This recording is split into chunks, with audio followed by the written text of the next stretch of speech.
So Naomi says, call me Miss Bitter. Now, have you ever known an old, miserable, bitter person? Don't y'all be looking at me like that. We all known a old, bitter person. That's not the kind of person you would normally want to be around.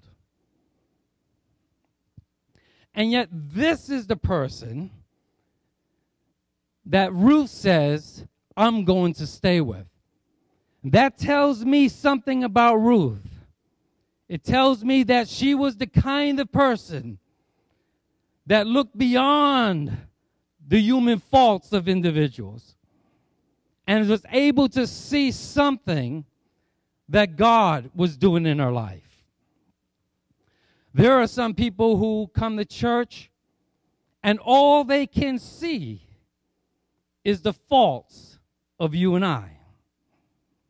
Oh, I'm preaching hard now.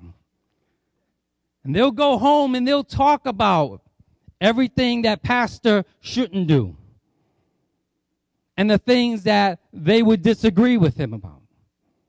But when you realize that you're able to look beyond a human being and see that God is doing something with this man, then it will bring you to the place where you know that this is a good place for me to be.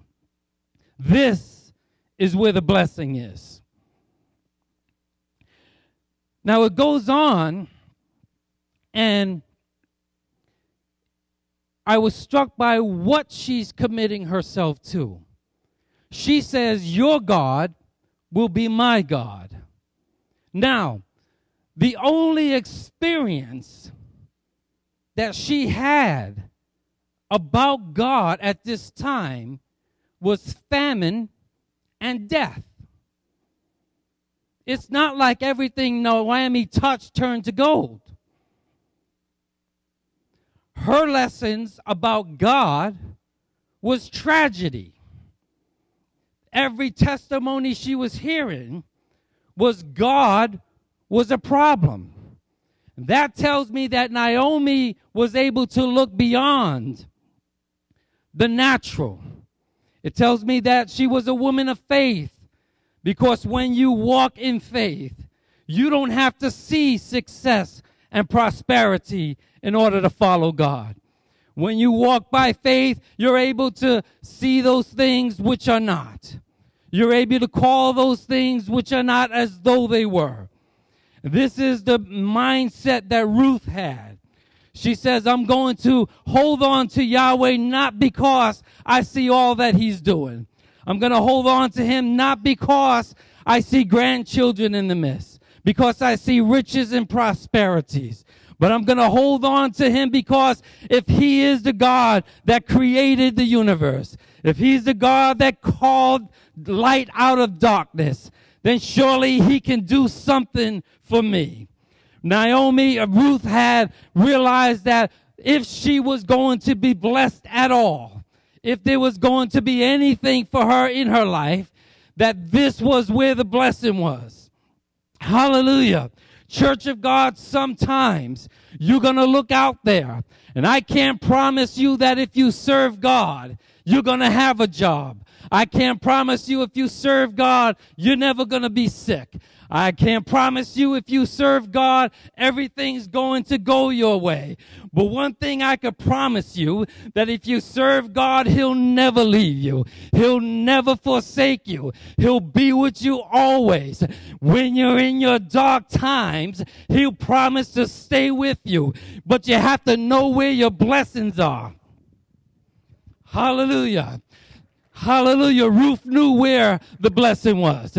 Ruth said that if I'm going to get anything, I'm going to follow God. And while I may not see it, while it may not be before me, I'm going to step out on it by faith. Ruth says, Lord, here I am to worship. Here I am to bow down. Here I am to say that you're my God. It's not because I got healed. It's not because I got riches. It's not because I got blessed. blessings, but it's because I know who you are. You have to know where the blessing is. Hallelujah. Hallelujah. Ruth stayed with Naomi. Ruth stayed with God. She realized that that was where the hope was. Saints of God, no matter what you're going through, this is a new year that we're getting ready to walk into. I don't know what tomorrow holds. I don't know what's coming down the pike. But I know that if you hold on to God's unchanging hand, He'll make a way where there is no way. He'll never let you down. He'll always be there. This is where the blessing is. This is where the power is. This is where the joy is. I guess I better stop now.